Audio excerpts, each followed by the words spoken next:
सिंध से मजदूर की बेटी आलिया सुमरो ने बैनुल-अक़वामी सतह पर बॉक्सिंग मुकाबले में झंडे गाड़ दिए। थाई बॉक्सर को हराकर बॉक्सिंग टाइटल अपने नाम कर लिया। उन्होंने कहा कि थाई बॉक्सर है, मुक्का पड़ेगा ना तो पता लग जाएगा। आलिया सुमरो ने आलमी सतह पर पाकिस्तान का नाम रोशन किया, एक बॉक्सिंग में अपना हिस्सा लिया जो कि थाई बॉक्सर को पहले ही राउंड में हराया। आलिया सुमरो से हम बात करते हैं। सबसे पहले तो आपको मुबारक हो कि आपने पाकिस्तान का नाम रोशन किया। बताइएगा ये कैसे आपने खेल स्टार्ट किया और साथ साथ जो आप मैच जीत कर आई वहाँ पर क्या तासुरात थे? सबसे पहले तो ये कि मैंने अपनी जर्नी का आगाज़ जो किया था वो 2013 से मैंने अपनी जर्नी का आगाज़ किया। और जब स्टार्ट किया था तो उस वक्त गर्ल्स बॉक्सिंग थी लेकिन बहुत कम थी।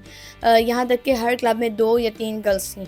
और बेसिकली गर्ल्स बॉक्सिंग का आगाज़ उस्ताद मोहम्मद यूनुस कमरानी ने किया जो कि पाक शाहीन बॉक्सिंग क्लब से था। जब मैंने बॉक्सिंग स्टार्ट की तो आपको पता है कि लोग बातें करते हैं और बेसिकली आपका ताल्लुक रिमोटेड एरिया से है, तो वही छोटी छोटी लड़की है, तुम क्या कर सकती हो, तुम्हारे बस की बात नहीं, तुम नहीं कर पाओगी। डिग्रेड डीमोटिवेट सब ने किया कि तुम नहीं कर सकती, तुम्हारे बस में नहीं है, लड़कियों वाले काम करो, अच्छा भी लगे, लड़कों वाले काम कर रही हो, तुम्हें तो शर्म नहीं आती। पर नानो बॉक्सर थे और बड़ी ईद के टाइम्स आ रहे थे तो उन्होंने गाय को जो है वो राइट पंच किया था, गाय घिर गई थी और उनका जो है वो एक सिंग टूट गया था। फिर हुकूमत ने उनको मोड़ लगाई थी। ये स्टोरी मम्मा ने मुझे की थी जब मैं तकरीबन 6 साल की थी। बेसिकली ये हमारा ख़ानदानी गेम है, तो मैंने कहा मैं करूँगी। जब मैंने कहा ना मैं करूँगी तो मम्मा बहुत शॉक्ड कि ये क्या कह रही है। उन्होंने कहा नहीं बेटा, लड़कियाँ नहीं करती, लड़कों का गेम। मैंने कहा जो लड़कियाँ कर सकती हैं वो लड़के नहीं कर सकते, आपको नहीं पता। हालांकि उस टाइम मैं बहुत छोटी थी। तो मेरी सबसे बड़ी खुशनसीबी है कि मेरे पास किंग मेकर था और किंग मेकर है। तो उन्होंने मुझे मतलब कि रिकवर किया जब ट्यूशन पढ़ाते थे। फिर ट्यूशन पढ़ती थी, 1 हफ़्ते बाद मैंने उनको ज़िद की कि मैं बॉक्सिंग भी खेलूँगी।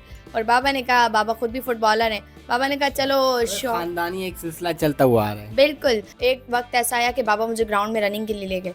मैं रनिंग कर रही थी, बाबा को 2 बंदों ने पकड़ के बोला कि लड़कियों का काम नहीं है बॉक्सिंग करना, लड़कियों का काम होता है चूल्हा जलाना और जाके नमाज़ पढ़ना, तुम क्या ये काम करवा रहे हो। बाबा उनको जवाब देने गए तो मैंने बाबा को रोका। मैंने कहा नहीं, ये हमारा वक्त नहीं है, हमें इस वक्त जवाब नहीं देना, हमें अपनी कामयाबी से इनको जवाब देना। 3 टाइम ट्रेनिंग करती थी और 3 टाइम ट्रेनिंग के बाद जब मैं फ़िट हो गई और फिर मैं कोयटा गई और अनफॉर्चुनेटली कि कोयटा की बॉक्सर के साथ मेरी फ़ाइट नहीं हो पाई, जिसके साथ मेरे बैनर फ्लैक्स लगे थे उसके साथ फ़ाइट नहीं हो पाई क्योंकि वेट कैटेगरी का इशू था, फेडरेशन ने अलाउ नहीं किया। फिर सेकंड लड़की के साथ जिसके साथ मेरा फ़ाइट था, वो लड़की ने मुझे शैडो करते हुए ग्राउंड में देख लिया और वो वहीं से चली गई। और फिर मैं विदाउट फाइट किए मैं जो है वहाँ से जीत कर आई और यहाँ पर मतलब शोर मच गया कि आलिया से लड़की डर गई और रिंग में नहीं है। कराची में शदीद बारिशें हुई थी, उस दौरान हमारे घर की छत गिर गई थी और उस वक्त हमारे इस तरीके के मामला थे कि मैं किसी को कुछ बात भी नहीं कर सकती थी और मैं इतनी ज़्यादा नर्वस थी कि कराची के लिए नहीं पाकिस्तान के लिए खेल रही हूँ और मेरे घर का ये हाल है। तो मैं शॉक्ड हो गई थी उस वक्त। मैंने कहा मैं कैसे करूँगी, अभी तो मैंने वर्ल्ड चैम्पियनशिप खेलनी है। थाई बॉक्सर को हराया पहले ही राउंड में, ये कैसे आपके पास जज्बा आया उस टाइम? और यहाँ से आप गई थी ना, आपके पास पहले कोई स्पॉन्सर था क्योंकि आप एक गरीब ख़ानदान से ताल्लुक़ रखती हैं, साथ साथ लियारी से ताल्लुक़ रखती हैं। पाकिस्तान टीम से मुझे एक बार काटा गया, एक बार नहीं 2-3 बार मुझे कहा कि हम आपको पाकिस्तान टीम मिलेंगे और एक बार तो पूरा कंफर्म था, हमें स्पोर्ट बोर्ड लेके जाया गया फ़ंड ना होने की वजह से। और फेडरेशन का भी कसूर नहीं है, फ़ंड नहीं था तो मैं आगे नहीं जा पाई। फ़ंड जब किसी और लड़की को मिल गया और वो खेल कर आई तो वो भी पाकिस्तान के लिए ही खेली थी।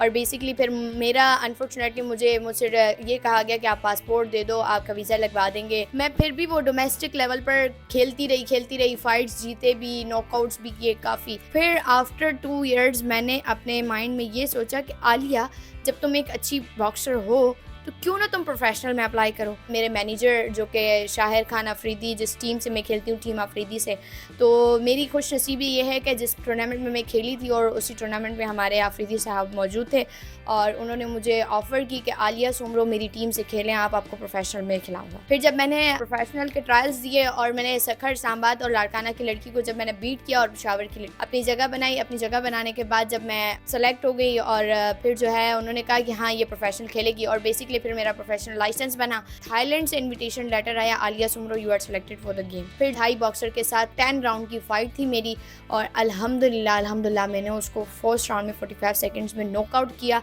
रमज़ान में रोज़े में मैंने पागलों की तरह कंपनीज़, MPAs, MNAs लोगों ने आसरे दिए, बस हाँ कर देंगे, नो इशू। फिर हमने सरदार हुसैन असलम भट्टी की एक वीडियो देखी तो वो टिकटॉक पर बहुत वायरल चल रहे थे और सबको सपोर्ट कर रहे थे और मैंने सुना भी था काफ़ी।